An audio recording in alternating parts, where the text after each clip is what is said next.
Okay, let's dive into this. When you see those iconic interlocking Gs, you probably instantly think of, glamour, high fashion, the absolute height of luxury, right? But beneath that super polished veneer is a surprisingly dark, shocking tale. We're talking bitter lawsuits, hostile corporate takeovers, and, literally, cold-blooded murder. Welcome to this explainer on the history of the House of Gucci, where we'll see how a tiny family business morphed into an absolute battlefield. To truly wrap our heads around the sheer scale of the drama we're about to unpack, we really need to look at where the brand stands today.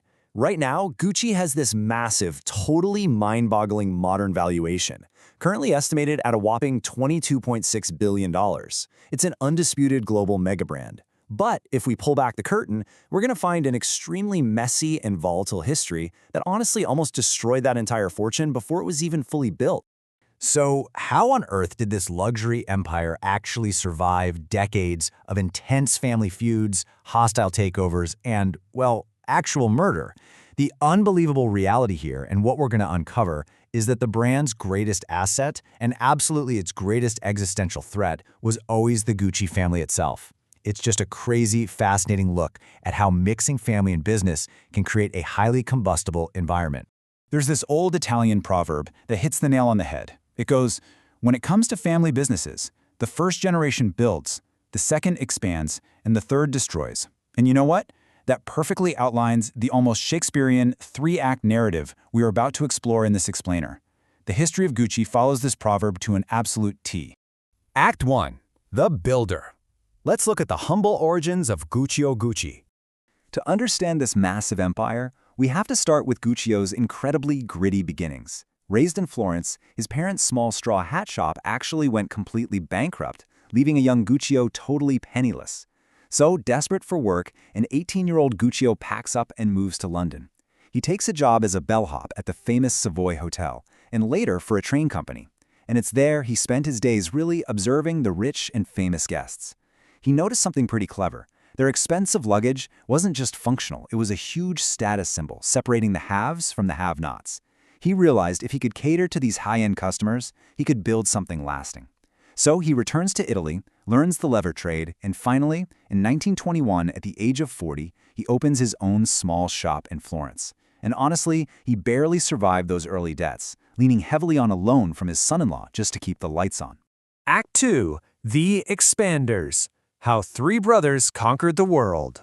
Let's move to and see how this built, because Guccio was actually perfectly content with his single small leather store, but his three ambitious sons, Aldo, Rodolfo, and Vasco, they saw global potential. They constantly pushed their reluctant father for massive growth, eventually convincing him to open a Rome store. And that store unexpectedly thrived during the World War II era, mostly thanks to soldiers buying high-quality gifts to send back home. That success then funded a Milan location in the 1950s. Then, jumping to 1953, the brothers made the massive leap over to New York City. It really shows the incredible power of scaling up. But the intense pressure of this rapid expansion might have been a bit too much for the original builder, because tragically Guccio died of a heart attack just 2 weeks after that pivotal New York store opened. With Guccio gone, those ruthless family dynamics immediately kicked into high gear. The brothers completely and totally legally cut their sister Grimalda out of the fortune. They left her with literally nothing, despite the fact that it was her husband's loan that kept the company afloat in those early desperate days. It's just a stark, crazy reminder of how quickly wealth can override loyalty, right? But from a purely business perspective, the brothers were absolutely crushing it. Gucci experienced a massive Hollywood celebrity boom in the US, they opened a flagship store in Hong Kong in 1974, and launched a global fragrance line in 1975. They successfully turned Gucci into this worldwide luxury lifestyle brand beloved by stars. Act 3. The Destroyers. The toxic third generation takes control. Now, what's really interesting about this next part is how quickly things unravel. So, the second generation built this global phenomenon, but as they aged, the delicate balance of power completely shattered. When Rodolfo died, he left his entire 50% share exclusively to his only son, Maurizio. Well, this tipped the scales and kicked off an incredibly toxic era of infighting. The contrast between the brand's wealthy, glamorous image and the ugly family reality is honestly staggering. Take Rodolfo's cousin, Paolo. He was furious over his tiny stake and the family rejecting his designs, so Paolo literally ratted out his own 81-year-old father, Aldo, for tax evasion, sending him to prison for a year. Then Paolo spent $8 million suing his own family for the right to start a rival brand. Just a total disaster. By 1993, Paolo went completely bankrupt, drowning in over $90 million of debt. It really highlights the absolute destructive power of unchecked nepotism and ego. Meanwhile, Maurizio, now officially at the helm, makes an incredibly risky business gamble with his newly hired executive, Don Mello. You see, the old strategy relied heavily on licensing the brand out to department stores. It made things accessible and brought in huge cash. But Maurizio, he hated this. He wanted extreme exclusivity. So get this, they slashed their footprint from 1,000 stores down to just 180, cut inventory from 22,000 items down to 7,000, and completely killed off the highly profitable accessories line. Maurizio even removed the iconic GG logo, which at the time accounted for 70% of their sales. No way, right? It was a total, literal bet-the-company maneuver to force the brand back into extreme prestige. And that massive gamble almost destroyed the brand overnight. Mauricio's strategy initially caused revenue to plummet. They instantly lost over $100 million and were bleeding $30 million a year.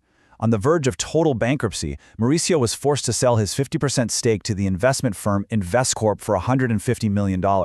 But the irony of this turnaround is just incredible. Literally 6 months after he was ousted, the Japanese luxury market miraculously rebounded. And under new designer Tom Ford, sales exploded to $500 million. Mauricio's exclusivity vision actually worked perfectly. He just wasn't around to reap the rewards. And this brings us to a terrifying, abrupt turning point in our explainer. Because right here, the corporate finance struggles completely end, and we enter the very dark realm of true crime. In 1995, Maurizio Gucci was assassinated. He was shot 3 times in the head in broad daylight while just walking to his office. The question that gripped the authorities, the media, everyone, was, with so much bitter infighting and so much money on the line, who actually wanted Maurizio Gucci dead? Well, the chilling answer lay with his controlling ex-wife, Patrizia Reggiani. To really understand her motivations, you just have to look at her most famous quote, "It's better to cry in a Rolls-Royce than to be happy in a bicycle." She and Maurizio had finalized a super bitter divorce in 1994, and Patrizia was absolutely enraged by the separation. She was terrified that if Maurizio married his new girlfriend, she would lose the Gucci-funded, lavish lifestyle she so desperately craved and, frankly, felt entirely entitled to. The bizarre details surrounding her crime and subsequent arrest are almost too wild to believe. I mean, Patricia was so openly desperate that she asked nearly everyone around town, including her own lawyer, how she could hire a hitman and get away with it. And then, during her highly publicized murder trial, she absolutely insisted on being dressed head to toe in only the finest Gucci outfits for all the flashing cameras. She was ultimately sentenced to 29 years in prison. But incredibly, when she was later offered an early work release program, she flatly refused it, telling authorities, "I never worked a day in my life and I don't intend to start now." Just wild. Epilogue: The Modern Rebirth, Saving Gucci from the Guccis. Following Mauricio's death and his earlier corporate buyout, a really profound shift occurred. For the first time in history, absolutely no one from the Gucci family was involved in running the House of Gucci. Completely free of the toxic power struggles, the endless internal lawsuits, and the bitter bloodline, the brand had to evolve again to survive.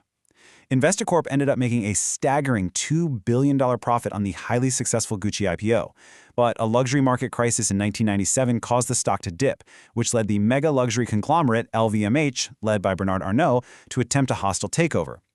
To fend off this massive corporate threat, Gucci partnered with an outside investor to raise money and aggressively acquire other up-and-coming brands like Balenciaga and Alexander McQueen. This ultimately formed the massive conglomerate group we now know today as Kering. So the crucial point is really the ultimate irony of this entire saga.